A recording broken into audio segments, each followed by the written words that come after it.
Assalamualaikum warahmatullahi wabarakatuh. Hai para pencinta catur dan para catur mania, selamat datang kembali di Legenda Catur Dunia. Tadi malam ada 2 turnamen top dunia yang sudah dimulai, jadi bersamaan berlangsung kawan. Jadi sekarang ada 3 turnamen yang kemungkinan salah satunya tidak akan kita ulas kawan, yaitu SEA Games yang menyisakan babak atau nomor Blitz. Kedua yaitu turnamen tatap muka Grand Chess Tour seri kedua Rapid dan Blitz Polandia. Dan yang ketiga adalah turnamen online Champion Chess Tour seri keempatnya Chessable Master. Untuk pagi ini saya akan dahulukan untuk mengulas seri keempat Champion Chess Tour Chessable Master. Berikut ini kawan line up para pemain-pemain yang diundang untuk ikut serta di seri keempat ini. Di situ kalian bisa melihat siapa-siapa saja yang ikut serta kawan, siapa-siapa saja yang main dan yang diundang. Terkadang ada kawan-kawan yang bertanya, kenapa sih Bang, si A, si B, si C tidak main di turnamen ini? Ya mungkin panitia tidak mengundangnya kawan. Itu merupakan kebijakan panitia dalam memilih pemain. Karena kita ketahui kawan, Grandmaster dunia itu banyak sekali. Banyak pilihan bagi panitia untuk mengundang siapa-siapa saja.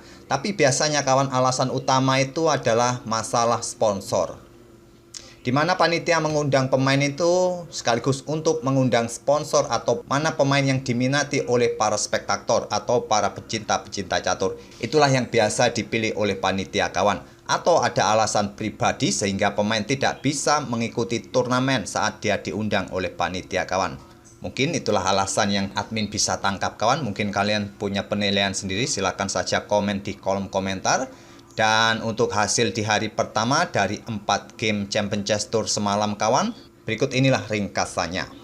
Pada hari pertama babak penyisian ini kawan, nanti setelah babak penyisian akan diambil seperti biasanya 8 pemain untuk lolos ke babak knockout kawan. Dan sementara ini Wei Yi, Ding Liren, Anish Giri, dan Magnus Carlsen dan seterusnya bisa kalian lihat siapa-siapa saja yang duduk di tempat pertama dan seterusnya kawan di situ. Dan pada seri keempat ini kawan ada pemain muda yang diundang yaitu Grandmaster termuda sepanjang sejarah Abhimanyu Mishra, yang kalau tidak salah di tahun ini dia berusia 13 tahun kawan, menginjak 14 tahun. Dan tentu saja ada Shiva dari India, sementara menempati posisi ke-9 Ramesh Babu Pragnananda. Cukup menarik, kita akan lihat bagaimana nanti Pragnananda versus Abhimanyu Mishra ini kawan. Kebetulan Abhimanyu ini memang terlihat kelahiran asal India, cuma dia sekarang berpaspor Amerika kawan, ikut federasinya Amerika Serikat. Dan untuk game yang akan kita ulas ini tidak gamenya Magnus Carlsen kawan. Agar kalian tidak bosan, kita akan coba lihat permainan dari Grandmaster yang lain. Dan saya pilih permainannya dari Grandmaster termuda di turnamen ini, Abhimanyu Mishra kawan. Dan saya pilih game pada babak keempat menghadapi Mamedyarov Junior melawan senior kawan. Kelas teri melawan kelas kakap. Tapi dalam kelas Grandmaster seperti ini kawan, tak ada kelas teri ataupun kelas kakap. Yang membedakan hanya sebuah pengalaman dan mental saja. Oke, kita langsung saja ke atas papan kawan. Dan tampilan papan yang saya gunakan ini adalah tampilan dari chess.com agar admin tidak edit-edit foto para pemain lagi. Tapi ya gitu kawan, dengan tampilan chess.com nanti tidak ada tanda langkah kesalahan, langkah blunder, atau langkah kurang akurat. Kalaupun saya tampilkan nanti jadi ribet kawan, hampir semua langkah nanti ada tandanya, jadi kurang menarik. Oke, langsung saja ke langkah pertama oleh Abhimanyu Mishra yang pegang putih. Mengawali dengan pembukaan pion E4, dibalas dengan pion E5, kita temui kawan permainan Italian Opening atau Italian Game variasi Giojo Piano oleh Mamedyarov Gajah C5. Pion C3 tentu saja untuk mendukung pion pusatnya nanti, pion D4, atau membuka diagonal terang atau petak-petak terang ini kawan. Bagi gajah bisa ditarik mundur ataupun menteri keluar ke petak-petak terang ini. Itulah tujuan memainkan pion C3. Selanjutnya kuda F6. Pada posisi ini kawan, coba kita akan ulangi lagi teori-teori pembukaan pada Italian Opening variasi Giojo Piano seperti ini kawan. Di sini ada 2 pilihan utama. Bisa bermain dengan settingan kalem pion D3 atau langkah agresif mendorong langsung 2 petak ke petak D4 ini kawan. Jika kalian memilih variasi ini kawan, hitam akan melanjutkan pertukaran pion terlebih dahulu. Di sini juga ada 2 pilihan bagi putih, memukul balik menggunakan pion C atau bermain dengan pion E5. Pilihan utama adalah memukul balik menggunakan pion C kawan. Selanjutnya akan jadi seperti gajah B4 skak, ditutup oleh gajah, terjadi pertukaran seperti ini, dipukul balik oleh kuda, dan pion sentral kalian masih cukup baik-baik saja. Walaupun di sini mendapatkan tekanan dari dua kuda hitam, tapi pion ini juga di backup oleh dua kuda kalian kawan. Masih baik-baik saja. Permainan seperti ini pun masih cukup seimbang. Hitam bisa melanjutkan dengan permainan pion D5 ataupun melakukan pengorbanan sementara. Pukul pion yang ada di peta E4 dengan kuda bisa dilakukan juga oleh hitam kawan, atau memilih rokade. Kalau rokade seperti ini kawan, putih akan menjawab dengan langkah pion D5. Maksud saya pion E5 ataupun pion D5 sama saja kawan. Oke, kita kembali ke posisi seperti ini kawan. Saat di sini tadi, saat pion E pukul pion D4, jika kalian mendorong pion E5 mengancam kuda, balasan utama dari hitam adalah pion D5 kawan. Dan kebanyakan adalah gajah ini menghindar ke peta B5 atau ditarik mundur ke peta E2. Biasanya ke peta ini kawan. Maka kuda pun akan lompat ke peta E4. Kalaupun pada posisi seperti ini, kalian mencoba bertukar perwira dengan pion pukul kuda F6, ya gajah akan dipukul oleh pion kawan. Selanjutnya di sini menteri kalau melakukan skak di sini, ya masih bisa ditutup oleh gajah. Kalaupun pada posisi seperti ini kalian melakukan rokade, ya pion ini akan tewas kawan oleh menteri, dan hitam pun juga mempunyai kesempatan untuk rokade. Walaupun beteng bisa bergerak ke peta E1, masih bisa diblokade oleh gajah. Hitam mempunyai kesempatan rokade pendek atau memilih untuk rokade panjang. Dan dengan variasi seperti ini saat tadi seperti ini kawan. Jika tadi kalian memilih untuk pertukaran perwira pion pukul kuda F6 daripada menyelamatkan gajah, akan memberikan keuntungan yang kita lihat tadi. Oke, kita kembali ke permainan aslinya. Di sini tadi Misra memilih settingan kalem dengan pion D3, dan selanjutnya adalah rokade oleh Mehmet Yarov. Misra pun rokade, sekarang pion D5 memberikan counter attack di peta pusat.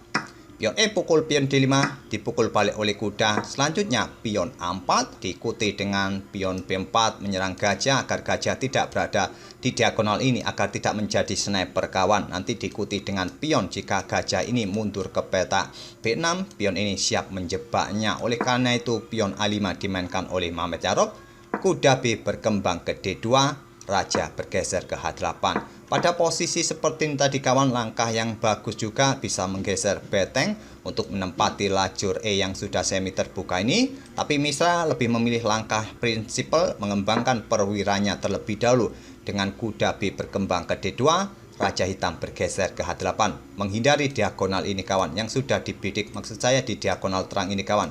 Untuk ya mungkin persiapan pion ini maju ke depan nanti, satu peta, dua peta bisa jadi dilakukan oleh hitam untuk menghindari pin-pinan dari gajah terang putih ini. Beteng E1 sekarang, pion F6 memperkuat posisi pion dari ancaman kuda serta beteng. Selanjutnya adalah pion D4 mencoba membuka permainan. Gajah mundur ke A7, sekarang pion D pukul pion E5, dipukul balik oleh kuda menantang pertukaran, diladeni, dipukul balik oleh pion F, tidak dipukul balik menggunakan beteng kawan. Karena kenapa? Karena lajur F ini sekarang sudah terbuka dan mendapatkan dua kali tekanan pion F2 ini. Oleh karena itu kuda E4 dimainkan untuk menjaga pion ini kawan, sekaligus membuka discover attack bagi kuda, dan kuda putih ini cukup bagus menghentikan laju pion hitam. Dan hitam mempunyai pion terpisah di lajur pusat ini kawan. Di sini Mehmet Yarov melanjutkan pengembangan gajah terangnya untuk membackup kuda di peta E6. Selanjutnya gajah G5 menyerang menteri. Menteri bergeser ke D7, gajah ditarik mundur ke H4 agar hitam tidak mempunyai kesempatan. Dengan tempo pion H6-nya juga persiapan, mungkin kuda ini dipersiapkan manuver, gajah melindungi pion F2. Selanjutnya pion H6 mengontrol peta G5. Di sini gajah mundur ke G3 menyerang pion. Pion tidak di backup kawan karena memang sulit untuk membackup pion ini. Kalaupun dengan beteng di peta ini, jawaban putih adalah dengan bermain menteri bergerak ke peta B3 kawan. Tidak fokus ke peta ini tapi memberikan pressure bagi kuda yang ada di peta ini. Mungkin pion ini akan dimainkan untuk menjaga pion di peta B7 atau memperkuat posisi kuda. sekarang beteng A akan bergeser ke peta D1 dan seterusnya kawan. Ini akan memberikan kesempatan bagi putih untuk memobilisasi permainan untuk menekan peta pusat. Oke, kita kembali ke langkah aslinya. Di sini Mehmet Yarob bermain dengan menteri bergerak ke peta F7.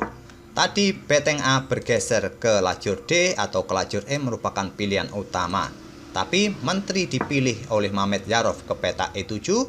Sekarang menteri beteng sudah menepati satu lajur kawan di lajur F, tentu tekanan berat diterima oleh pion F2 ini. Tapi sementara pion F2 ini masih cukup kuat kawan dengan kawalan kuda atau dengan gajahnya sendiri ini kawan. Masih cukup kuat. Dan Abhimanyu Mishra melangkah menteri ke peta B3. Tetap memberikan pressure bagi kuda ataupun gajah di belakangnya, juga mengincar pion B7.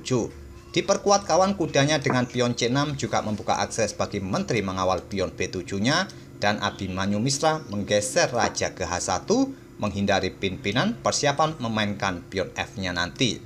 Selanjutnya beteng A bergeser ke D8 dan akhirnya Abhimanyu Mishra ambil pion I5 dengan gajahnya. Di sini Mehmet Yarob melakukan taktik pengorbanan gajah H3.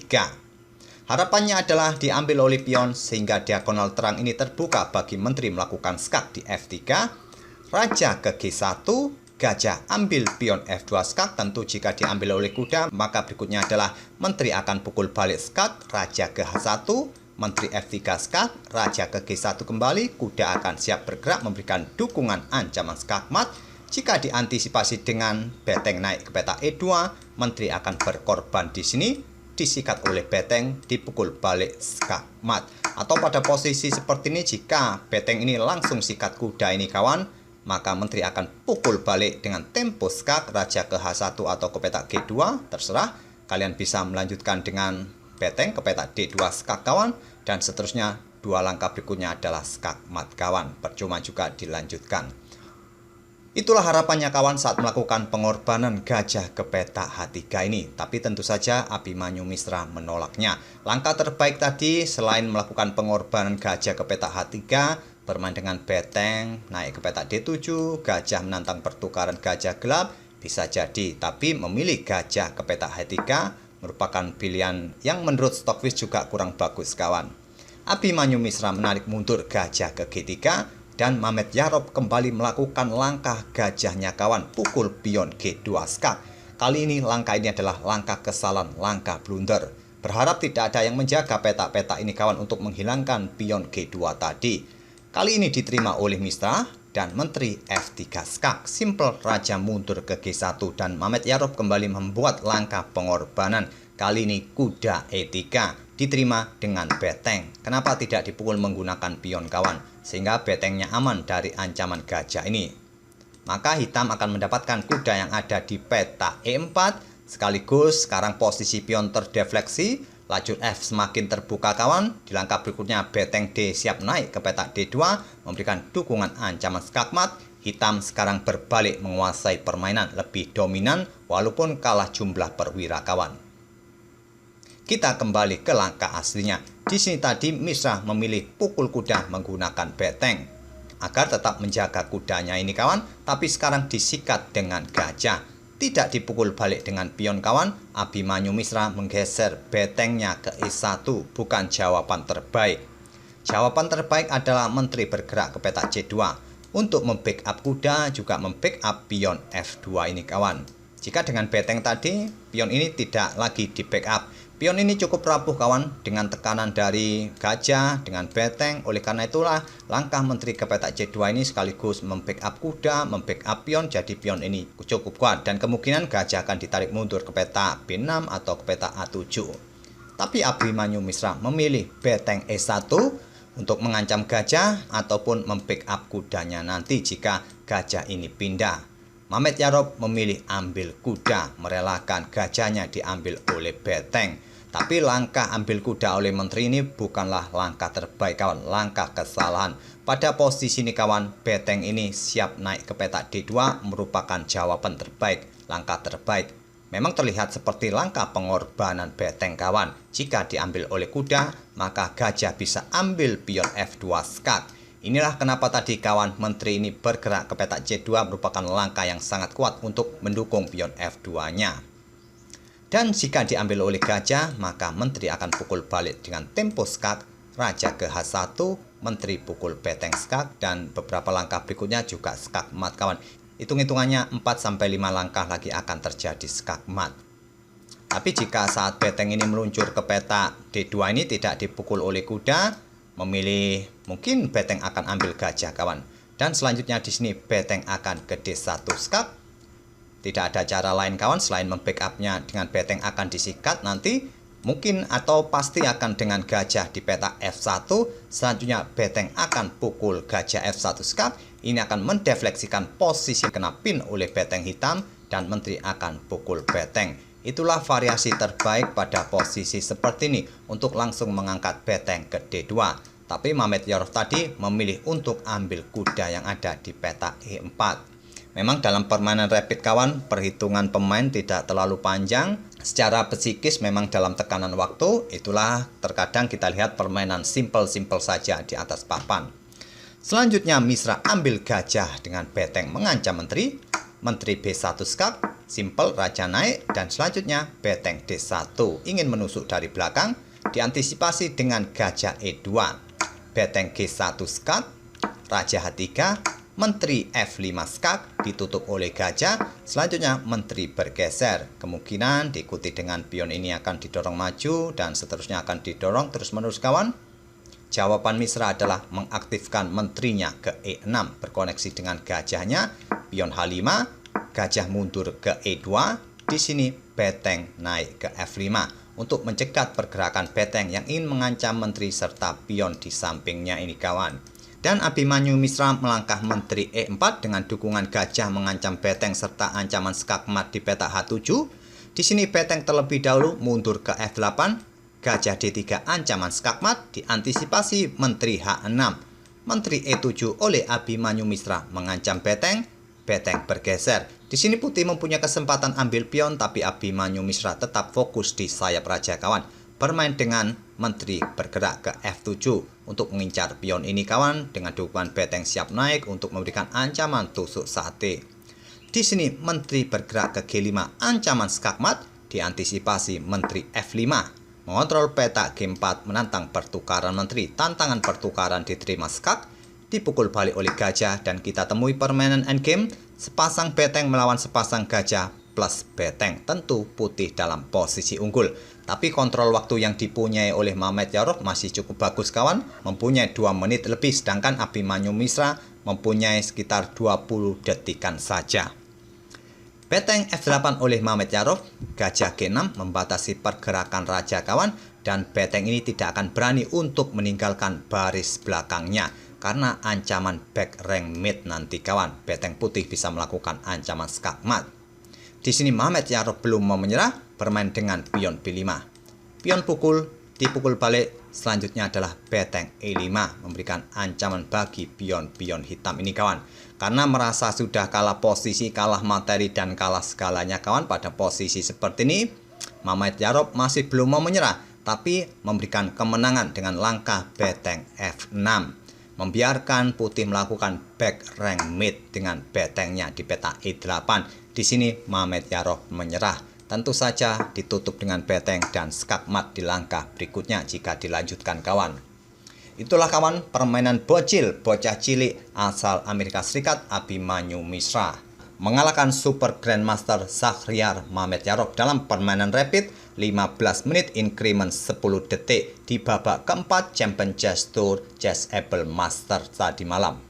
Semoga permainan kedua pemain ini bisa menghibur kalian dan tadi teori-teori pembukaan Italian Game bisa menjadikan referensi bagi kalian dalam permainan Italian Game kawan dan kita akan bertemu di video-video berikutnya. Nanti coba kita akan pilih kawan apakah akan kita ulas kembali permainan di Champion Chess Tour ini atau kita menunggu permainan terbaik dari kawan-kawan yang masih berlaga di SEA Games ataupun laga dari Grand Chess Tour Polandia. Kita akan bertemu di video-video berikutnya. Terima kasih. Wassalamualaikum warahmatullahi wabarakatuh.